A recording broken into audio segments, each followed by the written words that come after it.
abantu bakunze guhura nacyo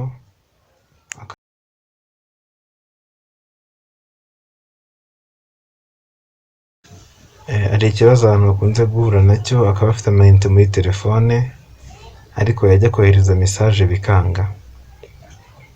Urugero hano dufate, urabona hano iyi ni mesaje ngiye kohereza, ndayohereza kuri MTN ariko irohereza ko biranze, ariko nubwo byanze amayinite nyafitemo.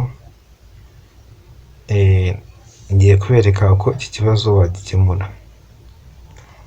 Ikintu cya mbere ukaza hano muri menu, ukaza hano kuri mesaje, ubwo telefone yawe nawe wajya muri mesaje ukayemeza ugafungura, ukagira options. Hari telefone ziba zidafite option ariko zifite setting, tujya kuri setting, ukagera kuri option. Nanjye ndabona settings, njye kuri setting ubundi nemeze. Urabona hano ari message center. Message center ni nimero igufasha kohereza message. Kuri Tigo, iyi ni Tigo yanjye, hano nimero ntabwo yuzuye. Nimero yo kuri Tigo ni 0720001400. Iyi nimero niba ufite ni simukadi ya Tigo ukaba ifite ikibazo, uraza kureba ko iyi nimero yuzuye, ubundi uyisevinge umanuke kuri MTN ho.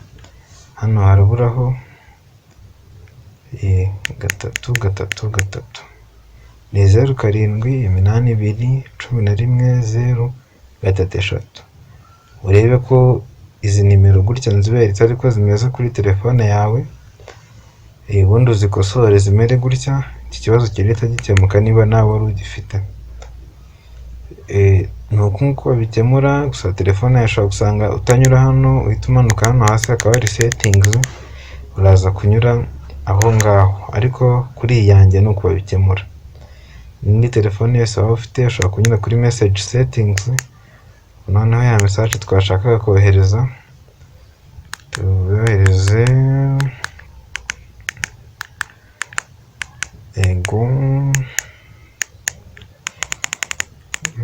Noneho ndatekereza ko message iragenda, tuyohereza message yagiye.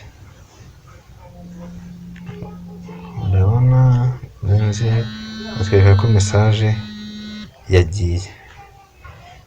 Nuko wabikemura.